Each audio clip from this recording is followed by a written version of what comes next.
Hello everybody, so I'm going to be uploading a video for the Chapter 2 Frappy. This is all about the normal model, so here we go.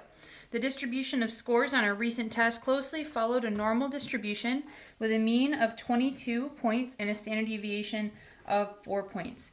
Now, if you've ever seen it also written like this, n 22, 4, that's just another way to represent it. So there you go. What proportion of students recorded at least 25 points on this test? Well, since it's a normal model, I always like to draw my bell curve like that. And my mean is at 22. Now it says the standard deviation is 4, which would just mean if I went up to 26, that would be up 1 standard deviation.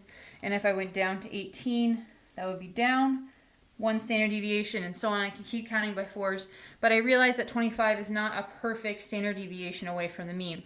25 is about right here. So that would be where that score would lie. Now, there's two ways to do this. You could either find the z-score using the formula and then use the table for z-score to find the proportion underneath the curve, but I like doing it with the calculator, so that's the way I'm going to do this. Now it says at least 25, so that's going to be above 25 when I shade it. And we're trying to find this area. So to find it, I'm going to do P, or the proportion of x being greater than or equal to 25. I use x because that means data value, that's our test score. And then that's equal to the normal CDF. And then as I set this up on my calculator, here we go. So I'm going to go to second distribution. Number 2 is normal CDF. My lower should be 25. And my upper, I'm just going to put some 9s in there. Just a big number will do.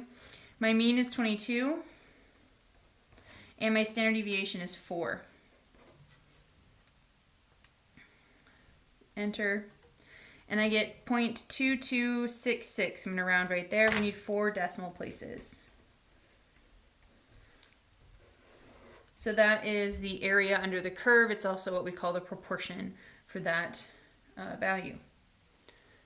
All right. The next part, B. What is the 31st percentile? Well, 31st percentile is really telling me that this is the area under the curve. It's the proportion. And percentiles on the curve are always less than. So I don't really know exactly where this data value that we want to find is going to be. I know I mean still 22, but the proportion or area is going to be 0.31. And I want to go to the left because that's the way that percentiles work. It's always whoever's under you. So what I'm going to do to find this data value or this test score value, I'm going to do inv norm on my calculator. Now you could use the z-score formula, work backwards using the table and all of that, but I'm not going to. I'm going to use my calculator.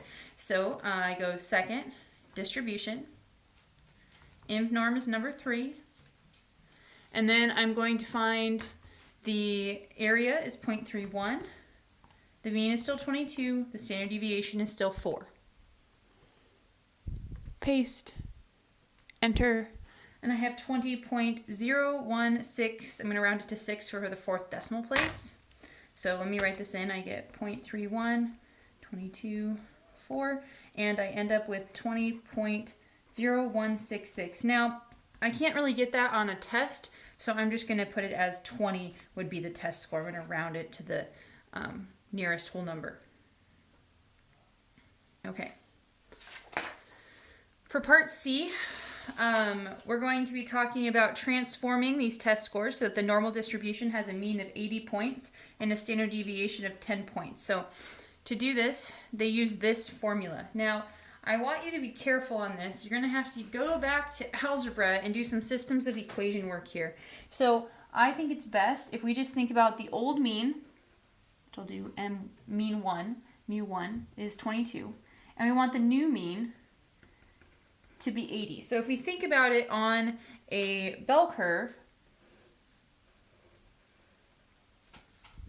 they should be like at the same spot. So 22 is becoming 80. Those are both the mean. So those should be the middle of the normal distribution. Now I also know that if I go up 1 standard deviation, when my standard deviation was 4 for the original data, it would be 26. So I'm going to call that x1 is 26, but that same location should transform into adding 10 because now my standard deviation is 10, so that should be at 90. But these, if I draw my normal model, should have the same z-score. The z-score here is 1, the z-score here is 0, so they're kind of like a way for me to compare the two graphs. Now what I can do is I can take the new score, this formula, it says new score equals a plus b times old score, is I can say that new scores are 80 or 90, and the old scores are 22 or 26. And the reason I'm doing 2, I'll show you right now. So if I do one based on the mean, the new score is 80 equals a plus b times the old score, which was 22, because I'm transforming the old mean 22 into the new mean of 80. Now I can do that again with these values. I can say that 90, the new score, is equal to a plus b times 26, because whatever a and b are should be able to change 26 into 90. Now I have a systems of equation, and I can add or subtract them vertically to cancel out one variable and be left with the other. So what I'm going to do is I'm going to make all of these negative. So I'm going to rewrite this as if I multiplied every number in the top by negative 1. I'm going to get negative 80 equals negative a minus b times 22. And what that's going to do, the other one stays the same, is that's going to allow for negative a and positive a to cancel out. So I'll get 10, 80, negative 80 plus 90 is 10, equals, and now I have, basically I have 26b minus 22b, which would be 4b. To solve for b, I divide by 4, and I get 2.5 is equal to b. So there's my b value, guys. Next, I will replug this in to my original equation, which is 80 equals a plus, I'm going to plug this in for b, 2.5 times 22. When I do that, I get 80 equals a plus 55. I'll subtract 55 from both sides. And I'll get 25 equals a. So now I have found a and b for this situation, and we will get new score equals 25 plus 2.5 times the old score. You don't actually have to write the equation, but that's the way it would be. Yay, algebra. Alrighty, guys. So the next one I'm going to do is part D. This one takes a little more explanation. So before the test, the teacher gave a review assignment. The maximum score on the assignment was 10 points. The distribution of scores on this assignment had a mean of 9.2 and a standard deviation of 2.1. Would it be appropriate to use normal distribution to calculate the proportion of students who scored below 7 points on this assignment? Now, all it's really asking is, would it be appropriate to use the normal distribution? Anytime we have a normal distribution, we always want it to be shaped like this with a nice mean and then standard deviations that work around it.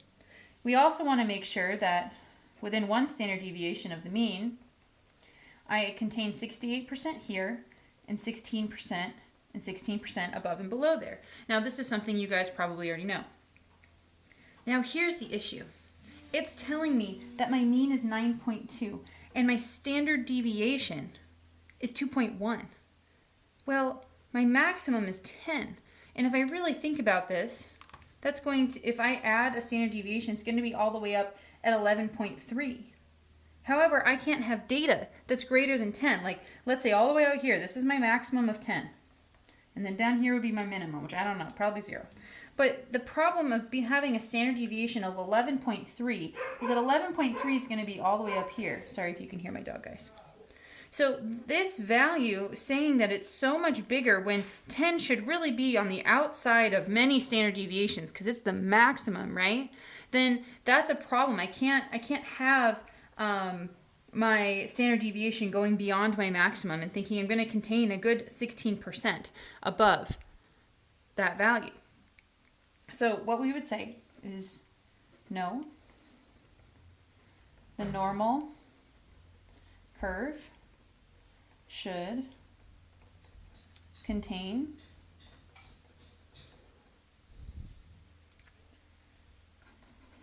the middle 68% of all scores. So 16% should be above or below 1 standard deviation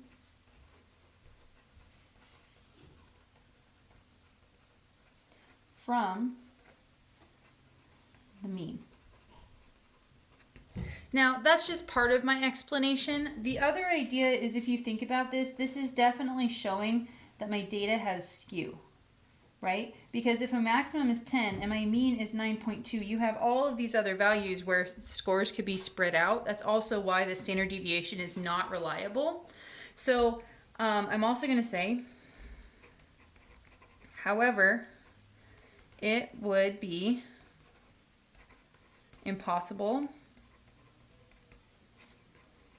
for the scores to be between 9.2 and 11.3, which were, if I had one standard deviation of 11.3 right here, that's this section, because the maximum score is 10, showing this data is skewed. Okay, that would be my final answer for that.